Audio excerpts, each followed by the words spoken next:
Iran ने अब तक युद्ध में जिस तरीके से अमेरिका जैसे ही सुपर पावर को टक्कर दी, उससे हर कोई हैरान है। अभी तब जब पहले ही हमले में उसके सुप्रीम लीडर मारे गए। अब जबकि ट्रंप और नेतन्याहू परेशान हैं, तो ट्रंप ने आरोप लगाए और आशंका यह जाहिर की कि हम युद्ध में ईरान अकेला नहीं बल्कि उसके साथ ब्रेन पुतिन का।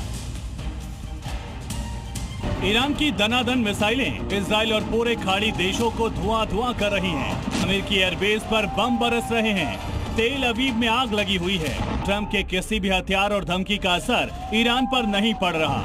युद्ध को आधा महीना बीत गया, लेकिन तब भी ईरान के सरेंडर की कोई आस नहीं दिखती।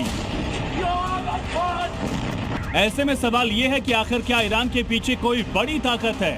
क्या ईरान के साथ एक और सुपर पावर अमेरिका से लड़ रहा है? ये सवाल खड़े हुए खुद ट्रंप के बयान से, जिसमें उन्होंने साफ बता दिया कि ईरान की ताकत कोई और नहीं बल्कि पुतिन है। इससे पहले भी अमेरिका की इंटेलिजेंस रिपोर्ट सामने आई थी, जिसमें कहा गया था कि ईरान को रूस अमेरिकी एयरबेस की सटीक जानकारी दे रहा है। जिसके बाद अमेरिका के रक्षा मंत्री ने कहा था कि हमें सब पता है कौन क्या कर रहा है। इस युद्ध में पुतिन की भूमिका को लेकर कई संकेत हैं। हालांकि सीधे तौर पर नहीं कहा जा सकता, लेकिन पिछले 15 दिन में जो हुआ वो बहुत कुछ बयां कर रहा है। राष्ट्रपति पुतिन ने यूएस इजराइल हमलों की कड़ी निंदा की। अली खामेनेई की हत्या को अंतर्राष्ट्रीय कानून का उल्लंघन बताया। नए सुप्रीम लीडर मुस्तफा खामेनेई को संदेश भेजकर समर्थन का भरोसा दिया। पुतिन ने राष्ट्रपति पेजेश्किन से फोन पर बात की। ईरान का सबसे शक्तिशाली उपग्रह खयाम भी अमेरिका के लिए सबसे बड़ी चुनौती बना हुआ है।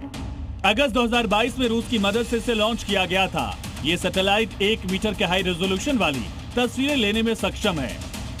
रूस और ईरान के बीच सैन्य समझौता भी है। रूस ईरान को fighter jet, air defence system, खुफिया और सैन्य तकनीक देता रहा है। ईरान और रूस पुराने साथी हैं। यूक्रेन युद्ध में ईरान ने रूस की मदद की थी। यूक्रेन के अब तक के युद्ध में टिके रहने की वजह अमेरिका और नेटो देश हैं। ऐसे में माना जा रहा है ईरान को मदद कर पुतिन अपने कट्टर दुश्मन अमेरिका से बदला ले रहे हैं।